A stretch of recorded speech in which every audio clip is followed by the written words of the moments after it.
Welcome to another episode of Comedy Wham Presents with me, your host, Valerie, and sometime co-host, Miss Purrington. ComedyWham.com is your place to go for features about all Austin comedy. We bring you articles and podcasts featuring the best in Austin comedy in all its shapes and formats. Launched in 2016, the podcast project brings you funny people and their stories. As a fan, I like to delve into a comic's background and motivations, and will usually take a detour along the way. Consider the interview a way for you to get to know the folks that make the Austin comedy scene one of the best in the country. Today, I sit down with somebody that I frankly don't know a whole lot about, other than I am seeing her everywhere these days, and she's about a year into her role as co-host of the locally famous showcase Buzzkill at the Buzzmill. I always trip over my words when I say that one. And she co-hosts that with Carlton Wilcoxon. I just butchered his name. He's not going to listen, right? That was right. Carlton Wilcoxon? Oh, I think I heard in my voice a wrong accentuation there because I'm a bad person. Okay. But what I've observed of her is she seems to be the darling of the comedy scene. Everybody loves her. And what I learned from her, too, having seen her at Holly Cuomo's show, You Look Like, she has a really hard time being mean, I think. Yes. Glad you could see how much I was struggling on stage. I hate roasts. Don't ask me to do your roast show. Thank you so much, Holly. If you're listening, it was an honor and a privilege. And I'm glad I had that experience. And that's the truth. I'm glad it happened. And the other thing that I know about her is that, and she did not disappoint me, she is always wearing her trademark. Well, this one is a different one, but she's always wearing a ball cap. Usually. It's because I'm too lazy to dye my roots. Oh my gosh. I need to that's what my problem was. It makes it a lot easier. People are like, you have such a strong style. And I'm like, I have such a commitment to not buying hair dye. Well, you've been hearing her voice now. I'm so excited. Comedy Wham presents Angelina Martin. Welcome. Thank you for having me. Yes. It's so much fun to be here. Well, it's more fun than the roast show, even. Well, that's true, because I'm not going to make you be mean to me unless I really deserve it. And also, I'm not going to expose your deepest, darkest secrets. So I think we're okay. I'll probably expose them myself. No prompting necessary. I like to kick these off with an icebreaker. So, one word to describe your past.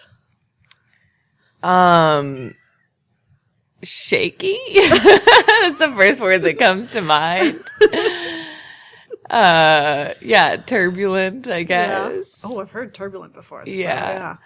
So, yeah. Yeah, I mean, how far back in the past do you want to go? Well, I actually start off with some of the typical questions of where did you grow up and then early comedic memories. So it just depends on how far back you want to take us. Yeah. Well, I grew up in Ojai, California, which is this tiny town about an hour north of LA. Okay. This little valley at the foot of the Topa Mountains. So yeah, it was a pretty great place to grow up. It's very beautiful. Mm-hmm. Even though I wasn't then and am currently not an outdoor kid. But I like being inside knowing that it's pretty outside. Yeah. So yeah, I grew up there. I was an only child till I was 11, and then my parents adopted 2 kids. Oh, wow. Yeah, a 1-year-old and a 3-year-old.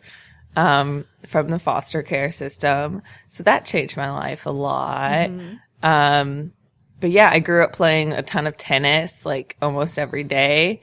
Played in tennis tournaments almost every weekend, around Southern California. So that was quite the obsession. More of my parents than of me, but I just, played along. So yeah, so even though I say that I was the only child till I was 11, just because I feel like even though I do have 2 siblings that I love very much, I still feel like being an only child influenced me and during my formative years. Yeah. Absolutely. So I feel like I have a lot of I don't know, those loner qualities instilled in me of being just like a weird kid playing by myself, making my Barbies fuck and making magazines. I was making zines in my room when I was like 6 and 7. Punk from the start. Yeah. So yeah, I just spent a lot of time by myself. I went to like a really small school. I had like 10 kids in my class until I was in 3rd grade. And then I switched to a slightly more normal sized school, but they were all really. I went to a private school when I was growing up for my earlier years, and I was there on a scholarship, and everyone else was really rich, and I already felt disconnected from them, even though I was like too young to really know about money, but I knew enough to be like, your house is a lot bigger than mine, and it makes me feel uncomfortable. Yeah. So yeah, I definitely got used to spending a lot of time by myself. Mm-hmm. Did you do any performance when you were in school? Not a whole ton. I remember, I don't know, I did a couple school plays in elementary and, maybe middle school. No. But I tried going out for some plays in high school, but most of them I didn't get into, which I found insulting because they were not that good. And I was like, I can't get into this. Yes, there were some original plays. I did get into some of them. They were very humbling to perform in. There's one called Fat Girls with a P. PHAT Girls. And yes, it was about eating disorders. It was pretty cheesy. And there's that one, and there's one called John Lennon and Me. It's about a girl with cancer who becomes best friends with a poster of John Lennon. Oh my gosh. And both of these plays were performed exclusively for our fellow high school students in the middle of the day in the cafeteria in a performance that they were required to attend by their English classes. So the ideal audience. Yeah, right. So yeah, I remember performing in some of those, but I didn't do any musicals in high school. That never appealed to me. I did start doing when I was 15 or 16 in high school. This was outside of school. I started taking these writing classes, and a big part of the writing class was the like a performance at the end, which was just like a reading of all these pieces, but that was very formative in forming my style and writing voice and what I want to do. What prompted you to do the writing classes?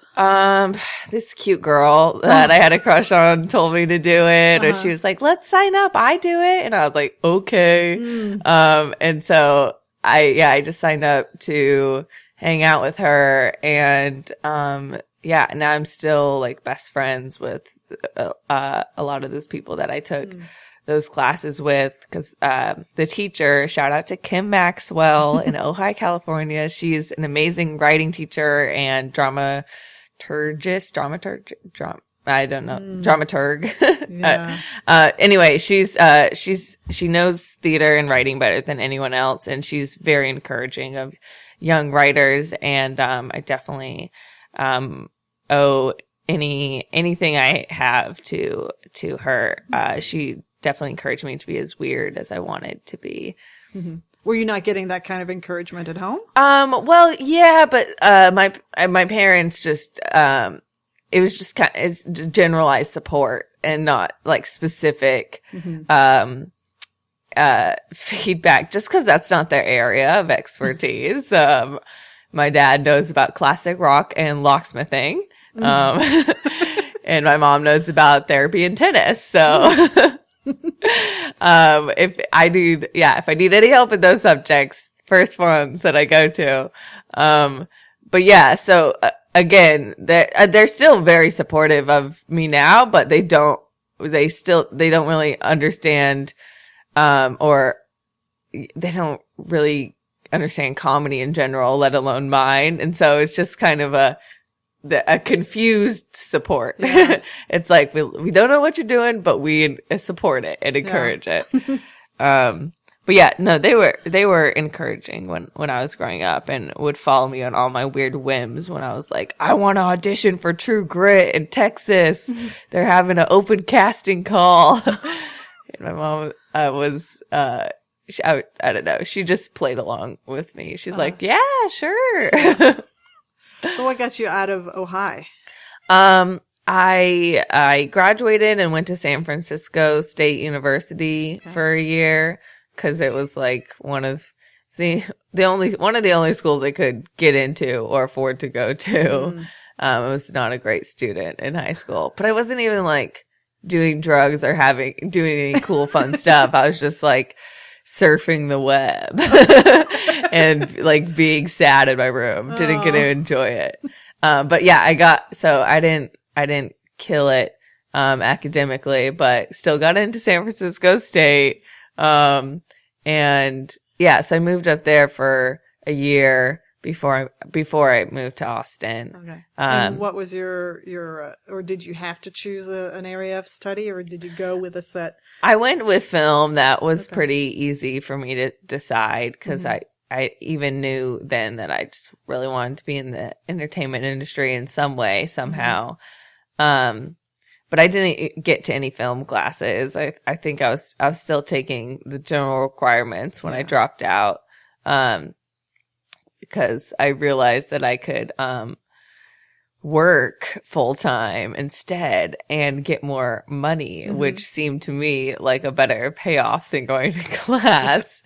So while I was still living in the dorms in San Francisco, I just kind of stopped going to my classes and started, working 40 hours a week as a nanny and taking improv classes in the city. Yeah. And San Francisco's got a great comedy scene. So you had So there's a couple of things that I want to visit a little bit more. One is you mentioned that your parents, their area of expertise is not necessarily being, the supportive, yes, go do this. So how did they react when you decided, I think the school thing's not? Oh, I was really surprised at my mom's reaction because, even though I said I wasn't a good student in high school, they weren't, and I said they were supportive, but obviously they weren't accepting of my bad grades. Like they were all, constantly, on me to improve my grades and go to college, go to a better college, transfer to a better college. So I really thought that they were going to be very upset and freak out on me, especially because I didn't just drop out. I kind of failed out, cause I just stopped going to my classes. So I thought they would be furious and, my mom was definitely upset when I first told her that I was dropping out and moving to Austin because I wanted to be a comedian.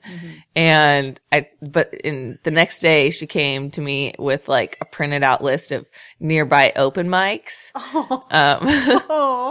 And she's like, I thought we could go to some of these together. This one is a music open mic, but they said they would let you do comedy. I checked. And so, it's really sweet how much effort that they put into trying to, understand and support, even if it's like foreign to them. So, and they helped me, my mom helped me, move out here. She flew out here with me and helped to move me in. So they're pretty supportive. Yeah, we might have somebody joining us on the mic. My cat has decided to join us. This is why she's almost top billing on this podcast. Okay. So what got you into doing the improv classes in San Francisco? I just knew from when I was a teenager that I wanted to do improv as soon as I could. I just did a couple improv games in drama class, but I think I was, I saw some improv shows both at the Ventura Improv Company, which was like the closest improv theater, like 20 minutes away. So I would go see these short form shows there. And those were really fun, but I think it wasn't until I went and saw an Upright Citizens Brigade show in LA, that I just felt like so, I don't know, mystified. And I was like, oh my God, I have to do this. This is so much fun. And so I started looking up videos of Whose Line Is It Anyway? And, Ask Cat and the old UCB show. So, and then also I started like consuming other comedy and realizing that like most people, that I really admired had started in improv. So I realized like, oh, if I want to write on a TV show or act on a TV show, like this seems like a good starting point. Yeah. So I got to San Francisco and, I didn't really briefly consider it, but I almost considered joining the campus improv, club or team. But I think I went to one show and it was just like a bunch of dudes in like gorilla costumes and like banana suits. And it was so bad. And I was like, I live in San Francisco. Like there's really good improv. Yeah. Like just a short train ride away. Like I'll just go do that instead. So I took a adult level 1 improv class the normal way with a bunch of divorcees and dudes trying to pick up 20-year-old girls. Yeah. At, Stageworks in San Francisco, which was, a great theater that I would go to a lot to go see their Armando shows. And they were my favorite, and I still think they're great. And they were a huge part in me, like wanting to take improv classes too, was seeing them perform. Yeah. So you are in San Francisco. You live you grew up north of LA. Why didn't you go to LA, given the big improv scene with the Upright there? Well, I knew that I wanted to end up in LA or New York, but I knew that I didn't want to go to either of those cities right away because I figured I wanted to develop my voice in a smaller city where it would be easier to get stage time and is a more like tight-knit community. And I feel like it's hard to do that in a city with so much industry presence. It's one of my favorite things about Austin is that there's no chance of getting famous here for comedy at least. And it relieves so much pressure, and it creates this like really carefree environment almost where people are just creating comedy and art for comedy and art's sake, just for the fun of it. So I just wanted to go to a city where I could have fun with it, before I, have to move in and make it my miserable, like, I don't know, before I drive it into the ground and forget why I love it. Were there other candidates besides Austin? I did consider like maybe I should just go to LA or New York or stay in the Bay Area for a couple years. I thought about moving to London, but Austin just seemed the most feasible. And I had a friend from high school who was living out here, and I went to go visit her when I was still living in San Francisco, and I was like, oh, that's it. I've got to move here. This is so much fun. I imagine it's always this fun. And I I was wrong, but of course, I mean, listen, everyone thinks when they're on vacation that it's always, that you're always going to be on vacation. That's right. No, it's been really fun. But yeah, it was, she had an open room at her apartment, and I think that was what sealed it, because I'm always looking for stupid things like signs and stuff. And I was like, well, it's too easy. And that turned out to be, I mean, I still love that old roommate of mine, that girl I ended up living with, and that experience that year, but still, worst apartment building I've ever lived in. And I definitely should have looked at more than one apartment building before I just picked one. I had no idea about, like, I didn't even look up the cost of living difference. And I was like, that number sounds cheap for San Francisco.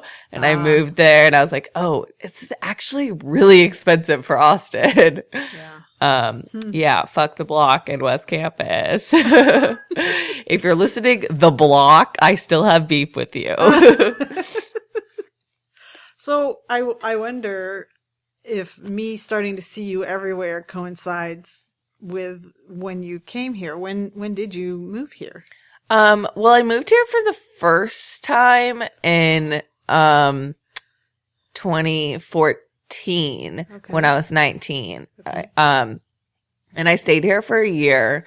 I didn't do any comedy in that time. I took a couple improv classes, or one improv class, I think.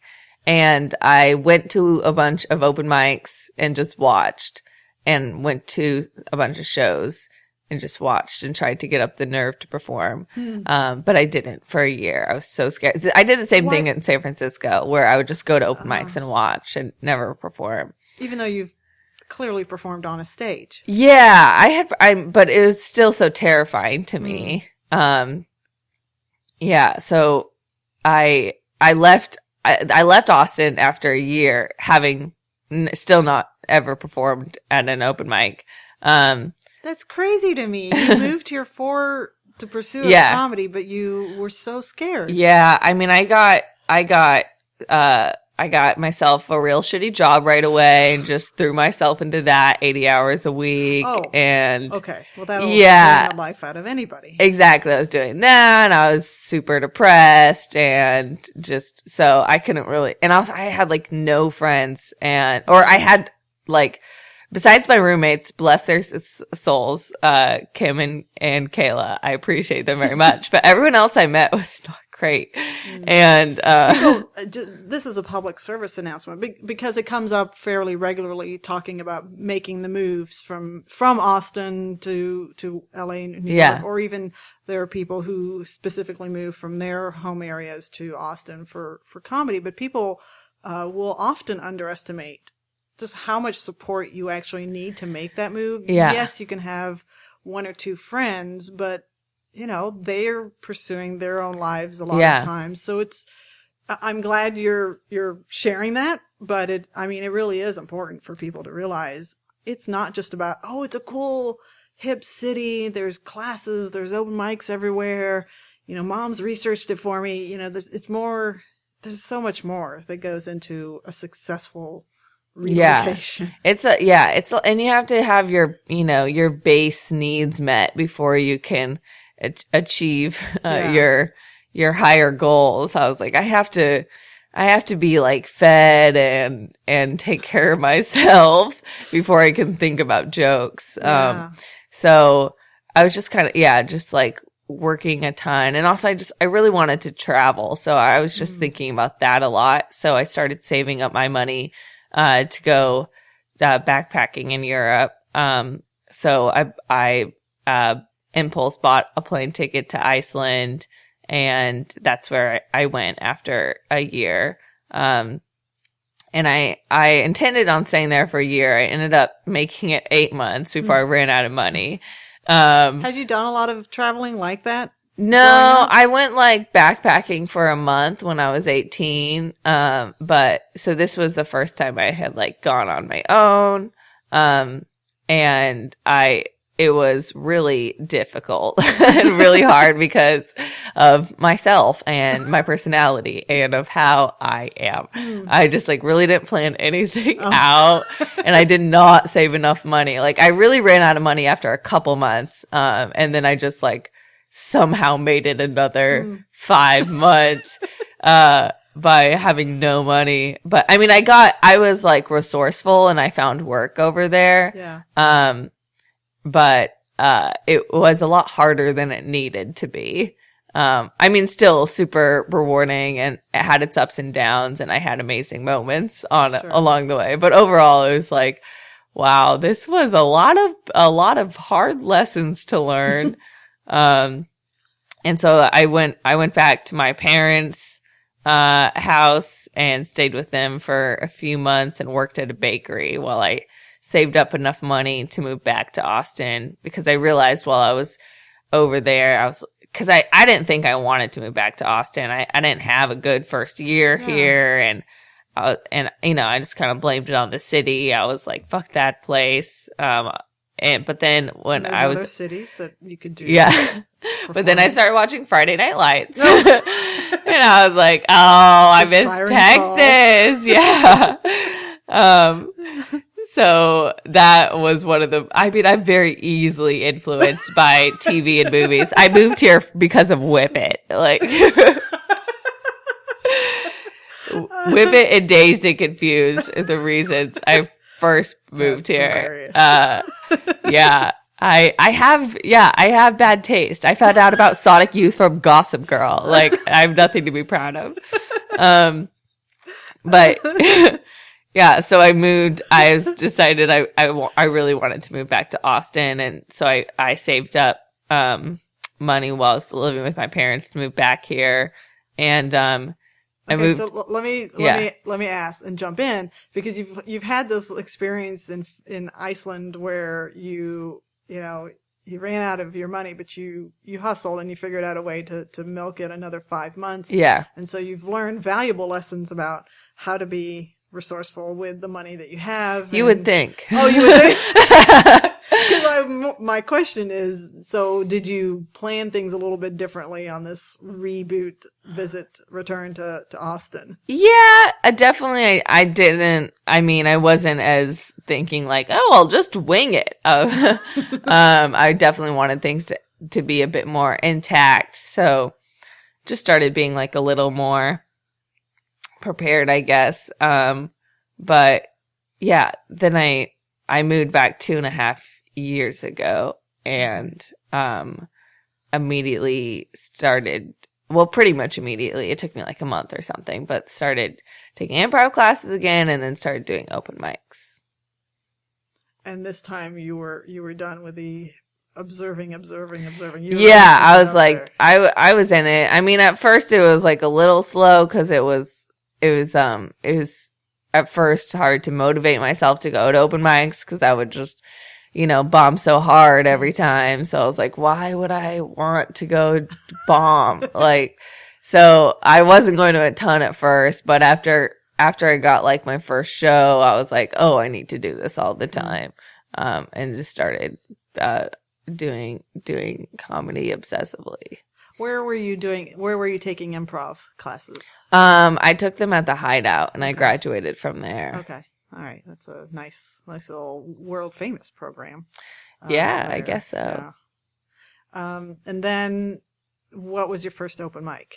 My first open mic was this open mic called Playpen at Fallout Theater, hosted by Elizabeth Spears, and at the time Nikita Redcar. Nikita actually was the one who she was one of the strong motivating factors in me signing up for this mic, because I had gone to see her perform. I can't remember if it was at another Playpen or another show of hers, but I remember talking to her afterwards and being like, I really want to do comedy so bad. I want to do what you do. You're so cool. Just like salivating. And she said like, I have this open mic, sign up for it. Just send an email to this address. And I sent a very formal email to her, humbly requesting to be on her open mic, should she ever see fit. And yeah, she somehow let me on. And I went with my friend Brandy Davis, who she had done a couple open mics before, but she's accompanying me to my first, and I was practicing my material because I had to have it memorized verbatim. But I was practicing at my house with her, but we had to practice in the front yard and like kind of whispered tones because all my jokes were about my roommate and about my hot roommate who I had a crush on, and so I didn't want him to hear. So I was like, we have to practice in the front yard. And then I went to the show and my roommate didn't come, but this OkCupid stalker I had did come. Oh my gosh. He was just this guy that I had gone on a couple dates with and was just like obsessively, messaging me and like harassing me and showed up at a couple of my open mics. I'm like, how did you know I was going to be here? Wow. Yeah. So that was really unnerving, but, I can't remember. I may have not realized he was in the audience until afterwards. But yeah, so that was pretty memorable, I'd say. Yeah. Well, how did you feel being up on that stage all by yourself as opposed to surrounded with your improv troupe? It felt, I don't know, it felt pretty good. I had performed like by myself on stage, like a handful of times and, like as a teenager and those, in the writing classes, and the showcases we would have, they were basically like variety shows. But those I was terrified during too. Mm-hmm. So, yeah, it was really nerve wracking, but, I don't know. It was a great mic. I thought it was a great first mic to start at because it's pretty, they have a pretty good audience and who's pretty supportive. And, I remember Alan Edwin Butt in the front row because his laugh is very memorable. Yes, it is. So I remember that, laugh, and encouraging me. Yeah. Yeah.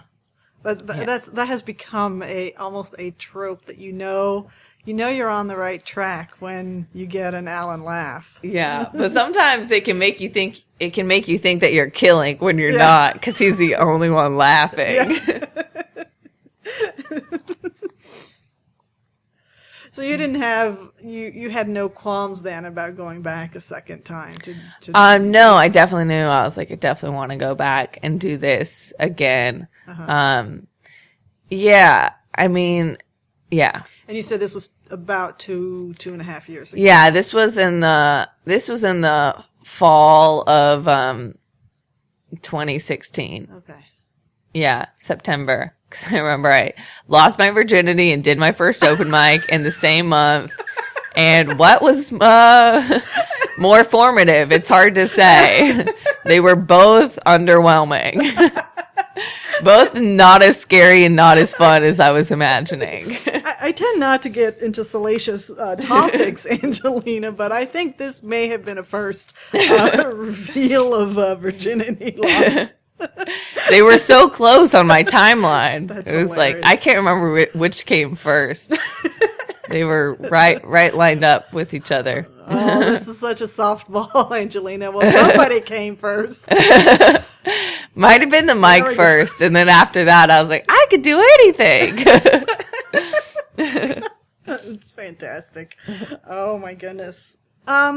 So you are charging on this road then, and it almost sounds like this is a whole brand new you, because now you don't have some of that. You're building a support network, and so you're able to like, okay, I guess Austin's not so bad, and I'll stick around. Yeah, I definitely feel right now is the point in time where I have this the most friends and the strongest community. Like ever since I started comedy, I feel like it's so cheesy to say this, but I feel like I've found my people. It sounds so dumb, but it's the only way I know how to say it. It's just true. I feel like I have found like the closest friends through comedy, and that's the most evidence I have that I should keep going, is because everything else is so uncertain. But I'm like, well, I know for a fact that I've met my best friends through comedy, and that this brings me like a lot of joy when it goes well. But yeah, I love the comedy community here, and it really does feel like a big extended family by now. Especially, I really appreciate that that I'm lucky enough to have like my feet in both like the improv and stand up pools, because it feels just like a wider circle. But I cherish both for all their differences. Yeah, and you become more effective as a performer when you're able to do both. I think so. Some people think that, well, most people agree that doing improv makes you better at stand-up, but some people think stand-up makes you worse at improv, which I can see their reasons why, but I don't agree, because I think it just makes your improv punchier, I think. Yeah. When did you get your first show? And when did you get first booked on a stand-up show? My first booked show was on In the Treehouse. It was a show at Austin Java. It was run by Chris Castles, and I had been going to his open mic for a while, and he said that I could come do 5 minutes on his show if I helped him set up the chairs. I was like, that is a thrilling offer. I will definitely take you up on that. So I prepared 5 minutes, and I went down there, and then he told me that someone had dropped from the lineup, and now I could do 8 minutes. And I was like, I don't have 8 minutes. I can't, but I didn't say that because I hate saying no. And I was like, yeah, sure, I'll figure it out. And so I didn't know what I was going to do, but I got on stage. I barreled through my 5 minutes, and then I thought for a second, should I try to keep going? But I was like, no, I'm just going to end it early. And so I got off stage, and I did not realize that the host was not in the room to take the mic back from me. So it was just an empty stage, and the host was nowhere to be seen. And so I was like, oh shoot, I have to get back on stage. So I walked back on stage, and I was like, hi, it's me again. And I didn't know what I was going to say, probably nothing. And then the angel JT Kelly grabbed the microphone from me and just started doing material. And the host came back from the bar, and he saw JT on stage, whom he did not introduce. And he just told JT, do 5 more, and then left again. Yes, but I remember I got $5 for doing the show that night, and I wanted to cry. I was from happiness, even though I was so embarrassed about what happened earlier. But I was like, shit, I got $5 from comedy. Do you have the $5 framed? No, I don't have that. I do have this dollar bill from when I was a stripper, but it was this dollar bill someone threw on stage, and it's ripped in half. And so I keep it pinned to my bulletin board I don't know what it reminds me of, but it reminds me of something. Okay, Angelina, I can't let this knowledge that you just dropped pass idly by. I've already gone into very salacious content here with you. You are a stripper? Oh, you didn't know I was a stripper? I talk about it on stage a ton. I had no idea. Yeah, I was a stripper for 6 months last year. Why did you do it? Was it, obviously, okay, I'm just going to throw out all of my presumptions and assumptions. You make good money. As a stripper? Don't you? Well, yes, you would think. I would make money when I would go into work, but I could set my own schedule, and I could come in whenever I wanted to, and I could leave whenever I wanted to. And I'm very lazy. So I never wanted to be there because it also just like wasn't very fun. So I was like, I'd rather leave and go to Whataburger.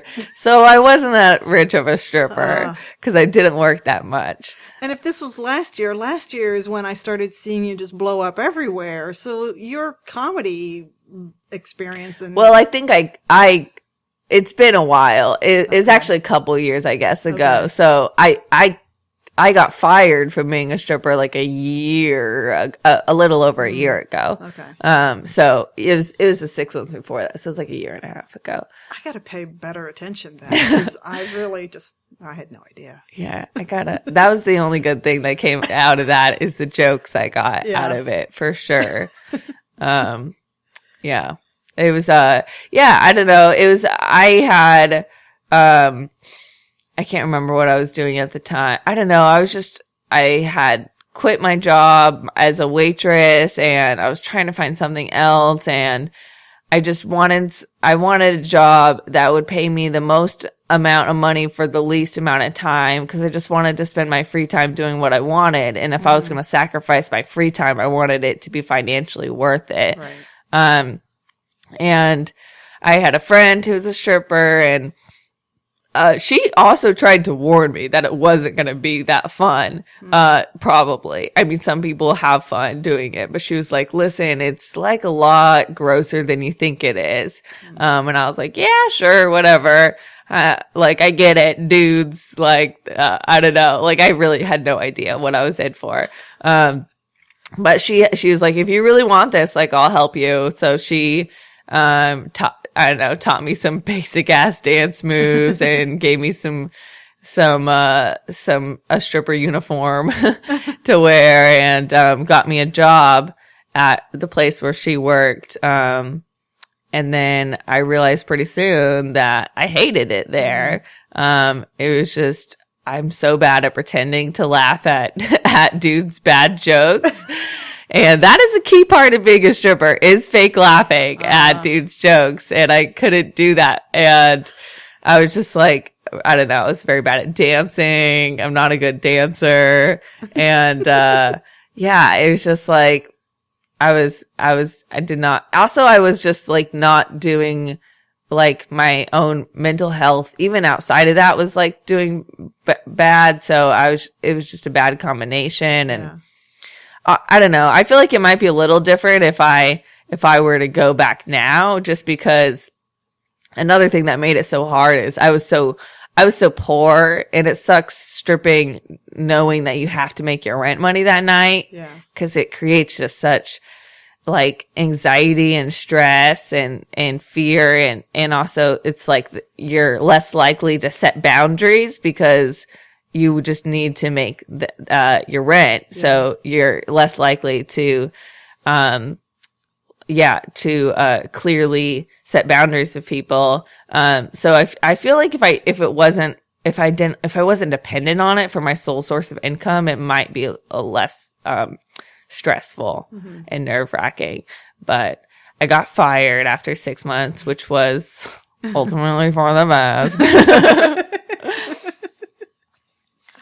And now I'm back waiting tables, my true calling. When did things feel like they were really clicking for you? I mean, they still don't, I guess. It goes back and forth, but I guess I started to feel after like a year and a half that like, or when I started getting some shows that I was really after, like the first time like that I got on Buzzkill when Allison and Devin were hosting. I was like, this show's amazing. I can't believe I got on.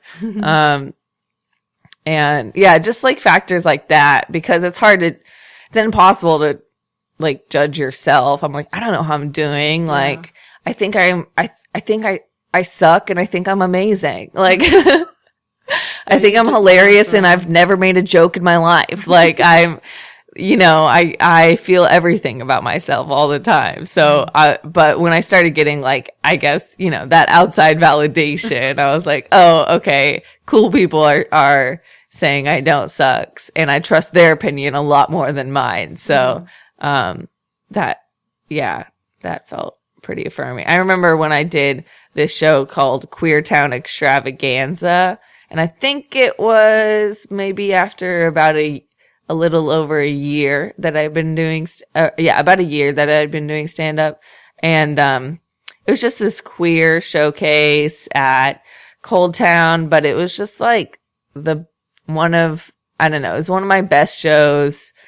I still think it's one of the shows that I think most fondly of, because it was like the most supportive crowd, and so many people were so kind to me afterwards. That was and that it was only like my fourth show or something.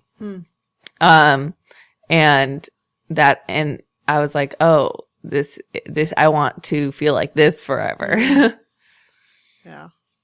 Had you started getting into looking at hosting things? And I couldn't find much on you. So your online identity is very closely guarded. Oh, really? I feel like I put everything online. Yeah, I hate my social media presence. I'm like, that SpongeBob meme where he's just like repeating what you say in a mocking tone. Yeah.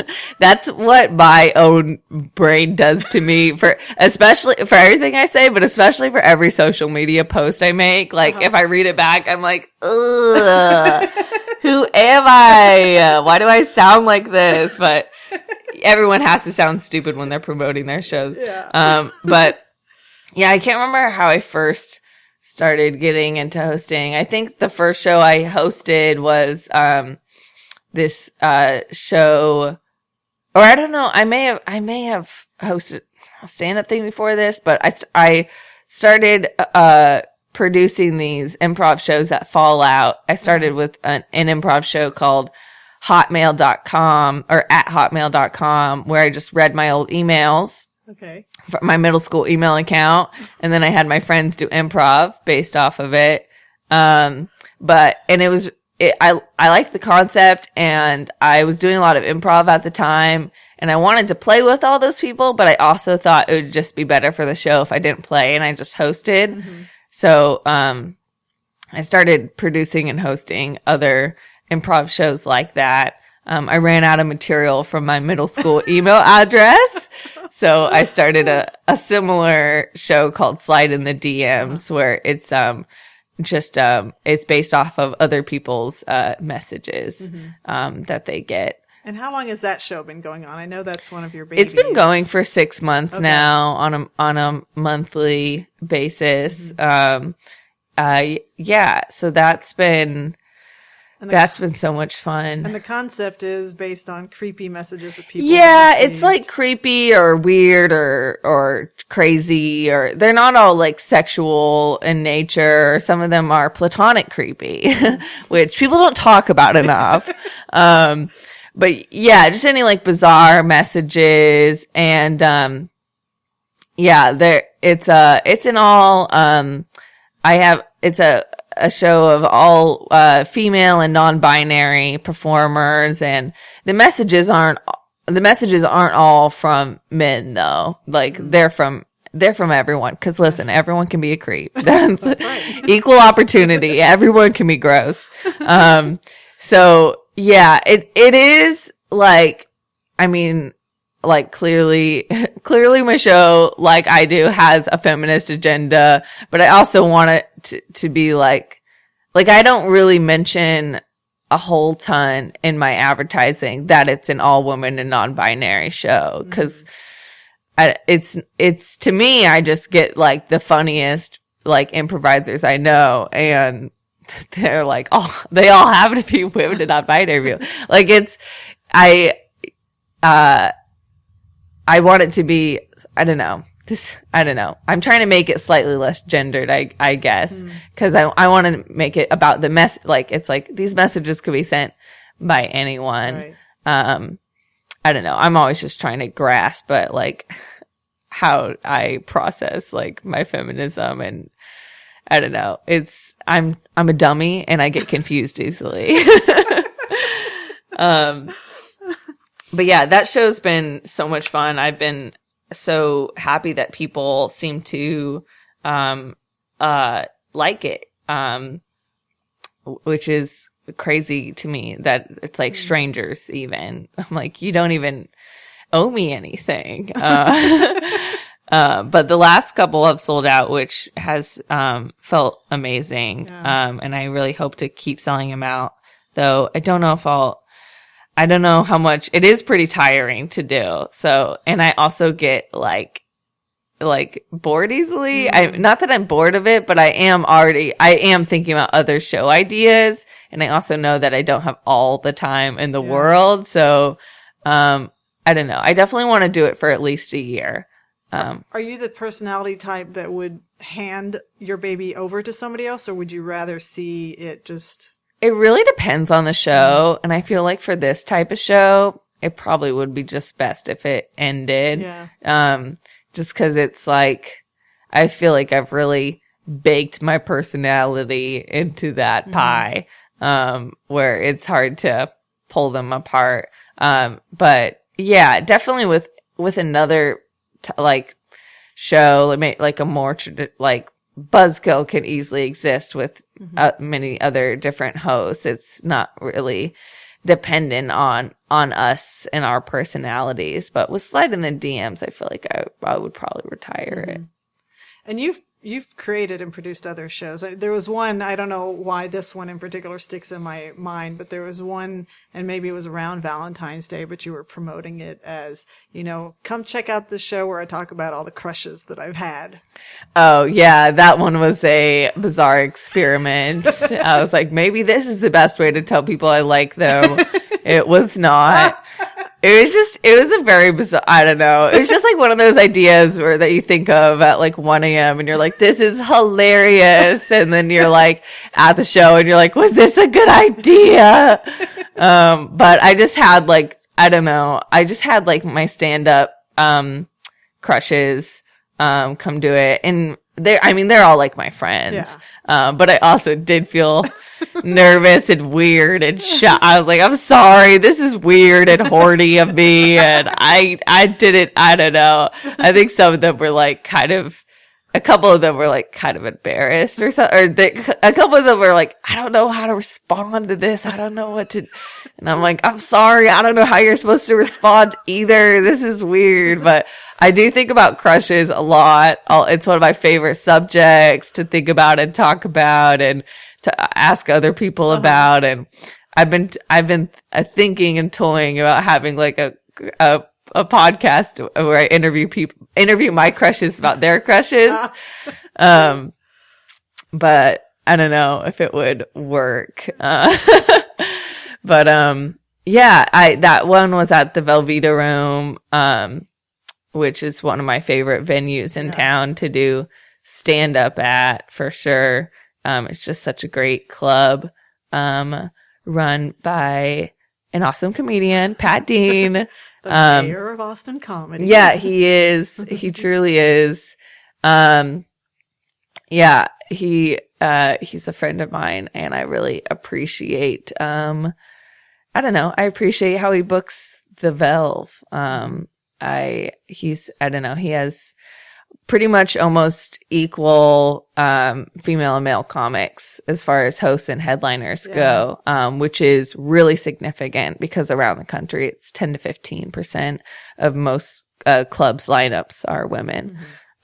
So he's got his priorities straight. And maybe this wasn't the first time, but I know that you recently either hosted or featured for a Velve headliner. Yeah, I've hosted a couple times there at the Velve.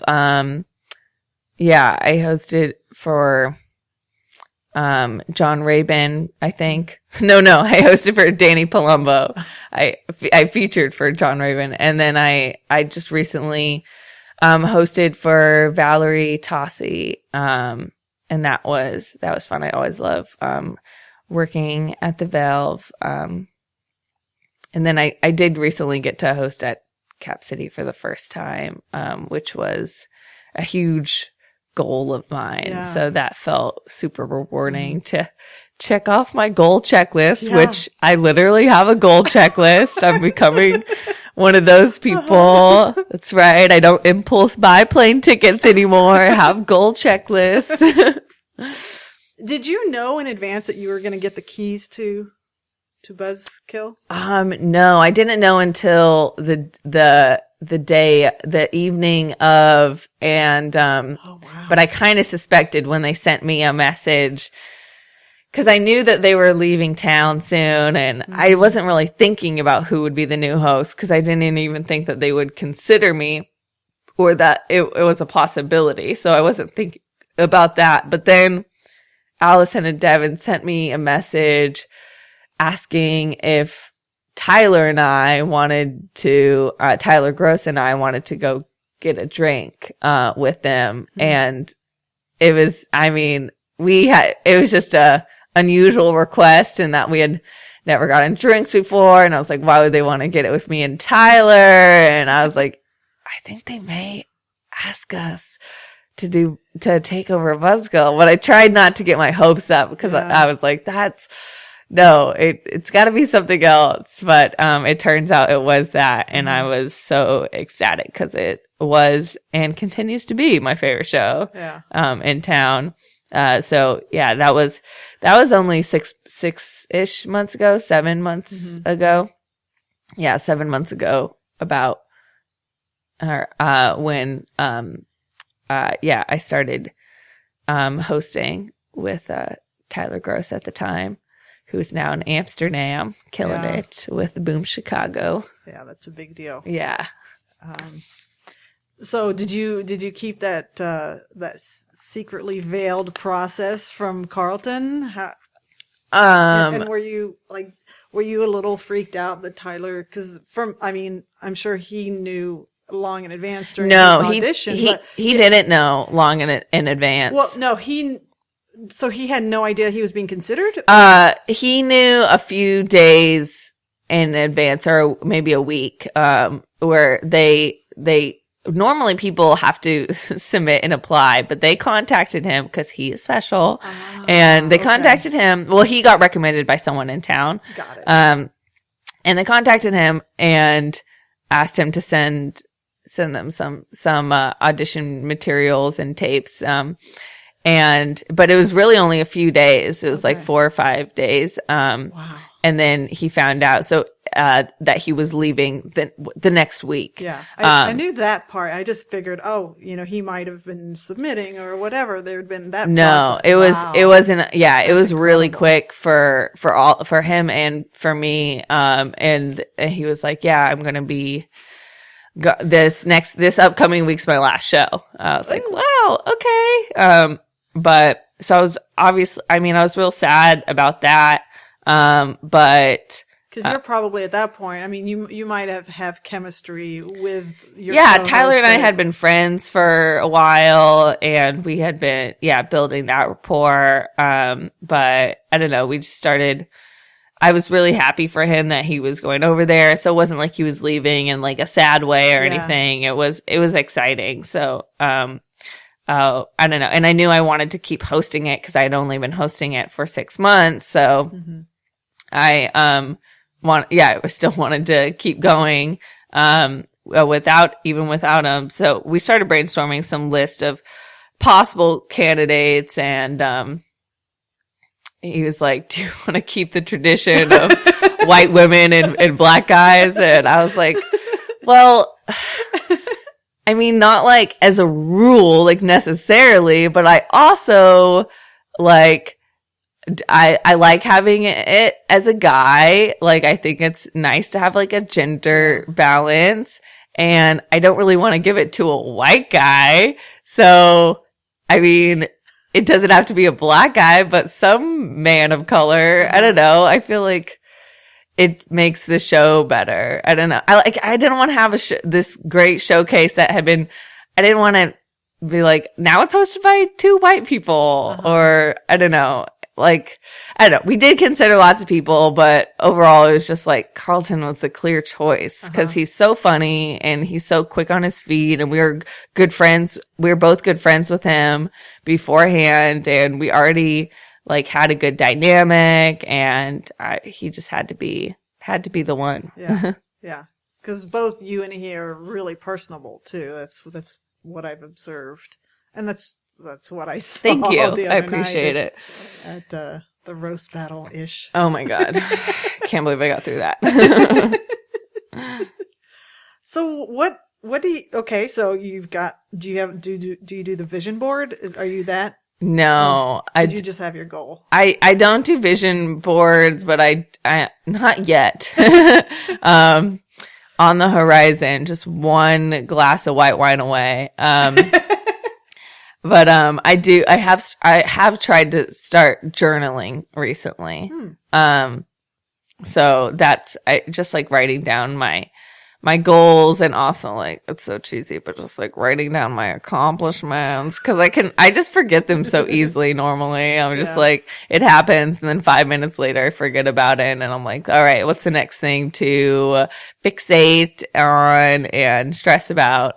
So just writing that down has been really helpful for me. And yeah, I don't know, it makes it easier to visualize. Yeah. And now that you are like, this may become the title of the article that we write, but you know, I feel like you're like a darling of the comedy scene. Thank you. That's really sweet of you to say, and I really appreciate that. Are you starting to get the siren call to go? I am thinking about it, but I also am just like having the best time here in Austin, and I feel like I'm finally finding my footing, and stage time is like abundant here, and I really don't want to give that up, and it's also like so cheap to produce stuff here, so I kind of want to make like a project or a couple before I leave, and I don't know. I just really want to cherish and take full advantage of this like really nourishing creative environment before I thrust myself into the belly of the entertainment industry and all that entails, all the neuroses. So yeah, I don't know. I keep putting it off further and further just because like I keep on thinking of more things I can do here. And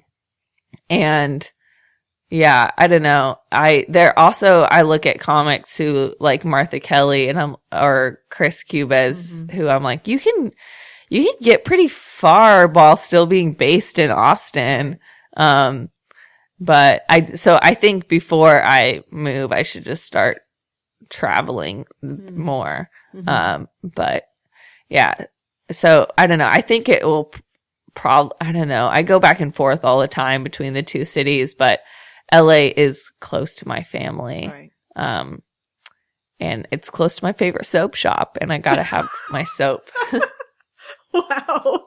It's a priority. I have it sent from California. It's the bougiest thing about me. Yeah.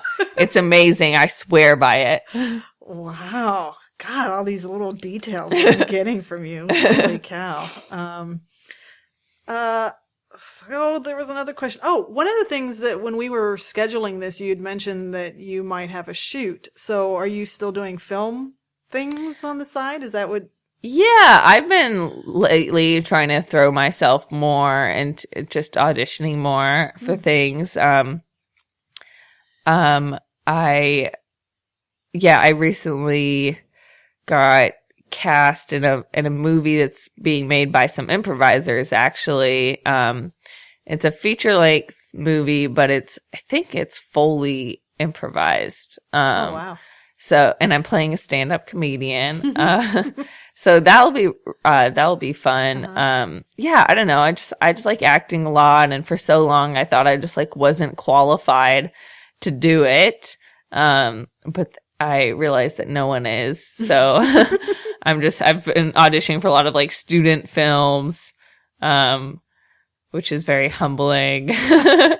And yeah, so I don't know, it's just fun to me. I worked on some friends' films, like last summer and in the fall, I helped produce as well as act in this short film, that my friend made called Fuck Boy, which I'm super excited for that to come out. But yeah, I don't know. It's just really exciting just being on film sets. Like I'll be a PA. Like I just want to hang out and watch and learn, because I want to make movies and TV, but I also feel so lost about the whole world because I never went to film school. Yeah. So I'm just trying to learn by watching. Right. And it's safe here, right? Yeah. This is, I mean, Austin has a great film, like small little film scene that's, and you can, I think, get a fair amount of work if you're diligent enough. Yeah. Wow. I really have not, I've not figured out where your shaky comes from yet. I mean, maybe you have felt that, obviously. Yeah. You have felt that way. That was your word, but it just feels like you've taken hits and punches, but you've gotten back up and you've learned and you keep wanting to learn through the whole experience of life and whatever it's thrown at you. Oh, thank you. I'm glad it comes off that way. All right. Well, we're going to start winding down. And is there anything that we haven't covered that you wanted to make sure is out there in the universe? Any other salacious details? Or not salacious? Yeah, I don't know. I can't think of anything right now. Okay. All right. Do you want to tell us about the soap shop that's yes, incredible? Okay. I actually would. This is my favorite place in the whole world, hands down. Okay. It's a thrift store, slash soap shop called Pink Thrift in my hometown of Ojai, California. Okay. And it is a magical place. Literally, I'm not really a new agey, like I'm not very spiritual, most of the time, but when I'm in there, I can feel very strong, palpable energy, just resonating from the walls. And it smells so good in there because of the essential oils and sage. And it's a tiny little shop, run by this amazing woman slash witch, named Vicky Violet. And she handpicks every item, like, in her thrift store, like, and it's all, like, really lovingly made stuff. Like, there's a lot of stuff from local artists in town and amazing, like, art, and everything's, like, really cheap, too. Like, then she makes soap in the back. And as a teenager, I worked there in the summers making soap and cutting soap, and it's the most cathartic experience ever, cutting soap. I highly recommend. I don't know. That's what they should have done in Fight Club. They should have cut the soap. It's a lot more soothing than pouring lye on your hands. But yeah, we worked with lye. It was very, very punk rock. But yeah, that's just where my best memories are of this, like, amazing soap shop. And I tell everyone I know to go there, and she'll give you a good deal if you tell her my name. And that's one of the only places in this dang world where my name carries anyway, and it's in Pink Thrift. Tell them Angelina Martin sent you, and you'll get maybe, I don't want to promise anything, but maybe half off a bar or so. She's got a business to run. She can't be giving it away. Right.